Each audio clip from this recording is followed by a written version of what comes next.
அல்லாஹுவை மகிழ்ச்சிப்படுத்துங்கள் மூமின்களே. ஒரு நிமிடம் உட்கார்ந்து அலையுங்கள் அல்லாஹுவை. தொழுகையை மறந்தேன் யா அல்லாஹ். நாளை காலை ஃபஜ்ருடைய தொழுகையிலிருந்து என் மரணம் வரை ஒரு தொழுகையின் ஜமாஅத்தையும் விடமாட்டேன் இன்ஷா அல்லாஹ். ஜகாத்தை மறந்தேன் யா அல்லாஹ்.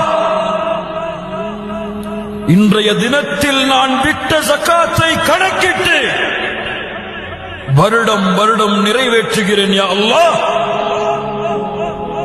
ஹஜ்ஜை மறந்து விட்டேன் யா அல்லாஹ்.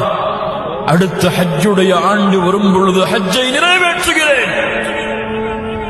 இதுவரை புறம் பேசிக்கொண்டு பொய் பேசிக்கொண்டு கோல் சொல்லிக் கொண்டு முஸ்லிமின் குறையை வெளிப்படுத்திக் கொண்டு ஒரு முஸ்லிமை இழிவுபடுத்திக் கொண்டு ஒரு முஸ்லிமை தாழ்வான பார்வையில் பார்த்து கொண்டு குணத்தில் சீர்கட்டவனாக இந்த பூமியில் வாழ்ந்தேன் யா அல்லாஹ். இன்றிலிருந்து என் நாவு புறம் பேசாது, என் நாவு பொய் பேசாது, என் நாவு கோல் சொல்லாது. வாக்கு கொடுக்கிறேன் யா அல்லாஹ். என் நாவு ஒரு முஸ்லிமின் குறையை வெளிப்படுத்தாது, ஒரு முஸ்லிமின் உள்ளத்தை காயப்படுத்தாது.